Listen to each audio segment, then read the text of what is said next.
Hello everyone, welcome to my channel. মই আজিৰ ভিডিঅ'টোত আলোচনা কৰিবলৈ গৈ আছো অসম বুৰঞ্জীৰ ওপৰত বা আসাম হিষ্ট্ৰীৰ ওপৰত কিছুমান গুৰুত্বপূৰ্ণ এমচিকিউ যিবোৰ অসমৰ যিকোনো কম্পিটিটিভ এক্সামৰ বাবে অতি গুৰুত্বপূৰ্ণ হয়। লেটস সি কোৱেশ্চন নম্বৰ 1 অসমৰ আসাম ৰাজ্যৰ প্ৰথম ৰাজধানী কি আছিল? এইটো আই থিংক মেক্সিমামেই জানা। Option A Golaghat, option B Sivasagar, option C Charaideo, option D Jorhat. এইটো আই থিংক মেক্সিমামে জানা আৰু ইয়াৰ উত্তৰটো হ'ব option C Charaideo. Question number 2 1942 চনৰ অসমৰ বিপ্লৱৰ প্ৰথম শ্বহীদ কোন আছিল? Option A Maniram Dewan, option B Kushal Konwar, option C Kamala Miri, option D Kanaklata Barua. আৰু ইয়াৰ শুদ্ধ উত্তৰ হ'ব অপশ্যন ডি কনকলতা বৰুৱা। তোমালোকে ভিডিঅ'টো পজ কৰিবা আৰু শুদ্ধ উত্তৰ দিবলৈ চেষ্টা কৰিবা আৰু তোমালোকে চাবা 20টা কুৱেশ্যনৰ ভিতৰত তোমালোকৰ কেইটা শুদ্ধ হৈছে। ঠিক আছে। Question number 3 east India company আৰু কোন শাসকৰ মাজত ইয়াণ্ডাবু সন্ধি স্বাক্ষৰিত হৈছিল?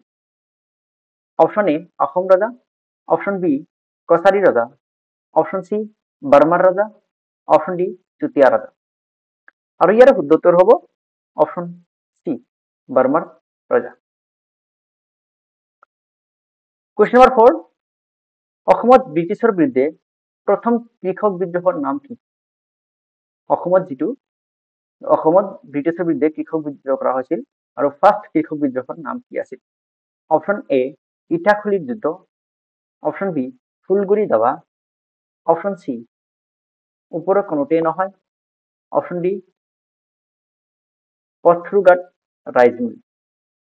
আৰু ইয়াৰ শুদ্ধ উত্তৰ হ'ব option B Phulaguri Dhawa. Question number 5 স্বাধীনতা আন্দোলনত অংশগ্ৰহণ কৰি গোপীনাথ বৰদলৈ কোন বছৰত গ্ৰেপ্তাৰ কৰা হৈছিল? অপশ্যন এ 1922 চনত, অপশ্যন বি 1915 চনত, অপশ্যন সি 1918 চনত, অপশ্যন ডি 1920 চনত। আৰু ইয়াৰ শুদ্ধ উত্তৰ হ'ব অপশ্যন এ 1922 চনত গোপীনাথ বৰদলৈ গ্ৰেপ্তাৰ হৈছিল। কুৱেশ্যন নম্বৰ 6 মোৱামৰীয়া বিদ্ৰোহৰ প্ৰথম পৰ্যায় কোন বছৰত আৰম্ভ হৈছিল? মোৱামৰীয়া বিদ্ৰোহৰ প্ৰথম পৰ্যায় কোন বছৰত আৰম্ভ হৈছিল? Option A 1769, option B 1759, option C 1779, option D 1749। আৰু ইয়াৰ শুদ্ধ উত্তৰ হ'ব অপশ্যন এ 1769। কুৱেশ্যন নম্বৰ 7 অসমীয়াৰ বাহিৰেও ভাৰতীয় সংবিধানৰ 8 অনুসূচীত ৰাজ্যৰ পৰা আন কোনটো ভাষা অন্তৰ্ভুক্ত? তানি ইয়াতে কোৱা হৈছে আমাৰ ভাৰতীয় সংবিধানত অসমীয়া ভাষাৰ বাহিৰে অসমৰ কোনটো ভাষা অন্তৰ্ভুক্ত হৈ আছে? Option A Mising, option B Rabha, option C Bodo, option D Tiwa. আৰু ইয়াৰ শুদ্ধ উত্তৰ হ'ব অপশ্যন সি বড়ো। অসমীয়া ভাষাৰ বাহিৰেও বড়ো ভাষাটো ভাৰতীয় সংবিধানত অন্তৰ্ভুক্ত হৈ আছে। কুৱেশ্যন নম্বৰ 8 ফুলগুৰি বিদ্ৰোহ কেতিয়া সংঘটিত হৈছিল? ফুলগুৰি বিদ্ৰোহ কেতিয়া সংঘটিত হৈছিল? Option A 1861, option B 1848, option C 1869, option D 1852। আৰু ইয়াৰ শুদ্ধ উত্তৰ হ'ব অপশ্যন এ 1861। কুৱেশ্যন নম্বৰ 9 বিখ্যাত দাণ্ডি মাৰ্চত অসমৰ কোনে অংশ লৈছিল? বিখ্যাত দাণ্ডি মাৰ্চত অসমৰ কোনে অংশ লৈছিল?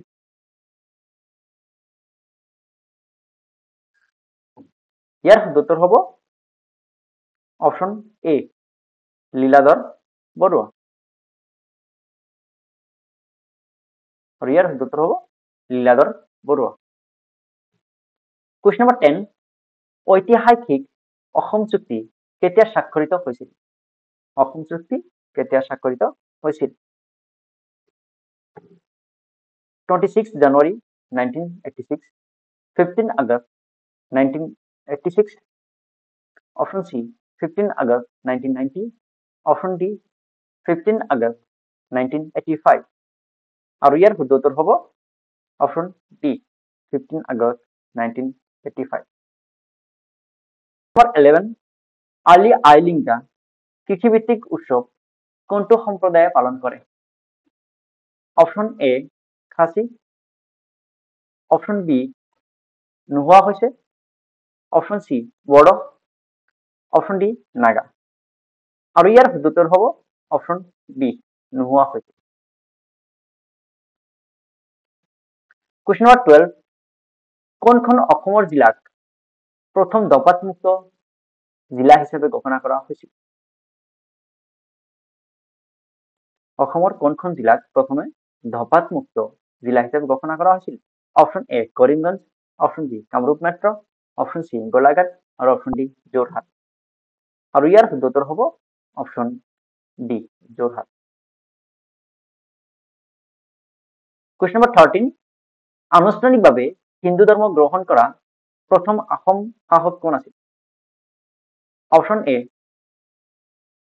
প্ৰমত্ত Singha, option B Joydipta Singha, option C Pratap Singha, option D Jayadhwaj Singha, আৰু ইয়াৰ শুদ্ধ উত্তৰ হ'ব option D Jayadhwaj Singha. Question number 14, Srimanta শংকৰদেৱৰ জন্ম কোন চনত হৈছিল? শ্ৰীমন্ত শংকৰদেৱৰ জন্ম কোন চনত হৈছিল? Option A 1559, option B 1669, option C 1449, option D 1779, আৰু ইয়াৰ শুদ্ধ উত্তৰ হ'ব option C 1449। Question number 15, Assam ৰাজ্যৰ প্ৰথম বৰবৰুৱা কোন আছিল? এইটো কুৱেশ্যন আনসাৰ আই থিংক মেক্সিমামে জানা।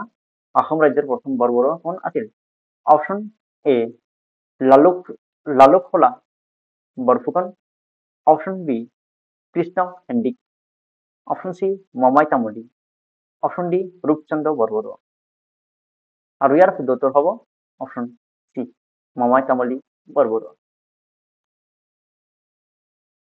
কুৱেশ্যন নম্বৰ 16, তলৰ কোনজন কোচ সাজুৰ শাসক নাছিল? তলৰ কোনজন কোচ সাজুৰ শাসক নাছিল, তাৰমানে ৰজা নাছিল? Option A Parikshit Narayan, option B Raghudev, option C Lakshmi Narayan, option D সকলোৱে আছিল কোচ সাজুৰ শাসক, আৰু ইয়াৰ শুদ্ধ উত্তৰ হ'ব অপশন সি লক্ষ্মী নাৰায়ণ।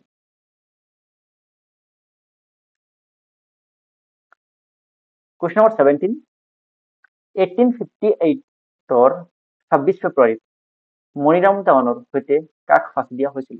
কাৰণ ইয়াতে কোৱা হৈছে 1758 চনৰ 26 ফেব্ৰুৱাৰীত মণিৰাম দেৱানৰ সৈতে কাক ফাঁচি দিয়া হৈছিল?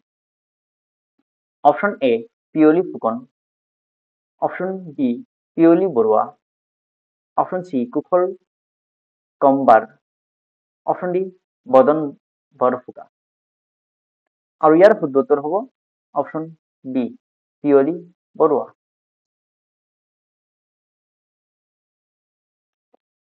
কুৱেশ্যন নম্বৰ 18, অসমীয়া সাহিত্যকৰ মাজত কাক বকুল বনৰ কাই বুলি কোৱা হয়? Option A Ananda Chandra Barua, option B Bishnuram Medhi, option C Binanda Chandra Barua, option D Anandaram Dhekial Phukan, আৰু ইয়াৰ শুদ্ধ উত্তৰ হ'ব option A Ananda Chandra Barua. Question number 19, কোনজন অসমীয়া কবিয়ে বাল্মীকি ৰামায়ণক সপ্তখণ্ড ৰামায়ণ বুলি অসমীয়া পদ্যলৈ অনুবাদ কৰিছিল? Option A Kabiratna Saraswati, Madhav Kandali, option C Ananta Kandali, option D Sankardev, আৰু ইয়াৰ শুদ্ধ উত্তৰ হ'ব option B Madhav Kandali. Question number 20, শংকৰদেৱে কোন স্থানত প্ৰথম নামঘৰ প্ৰতিষ্ঠা কৰিছিল? Option A Majuli, option B Narayanpur, option C Patbausi, option D Bardowa. আৰু ইয়াৰ শুদ্ধ উত্তৰ হ'ব অপশ্যন ডি বৰদোৱা। যদি মোৰ ভিডিঅ'টো ভাল লাগি থাকে তেনেহ'লে কি কৰিবা, তোমালোকে বন্ধু বান্ধৱী ভাইটি ভণ্টিৰ লগত শ্বেয়াৰ কৰিবা যাতে সিহঁতেও কিছুমান MCQ কুৱেশ্যন সলভ কৰিব পাৰে। আৰু যিটো কুৱেশ্যন তুমি নাজানা বা যিটো কুৱেশ্যন তোমালোকে নাজানা সেইটো কুৱেশ্যন তোমালোকে নোট কৰি ৰাখিব পাৰা। থেংক ইউ ফৰ ৱাচিং মাই ভিডিঅ'।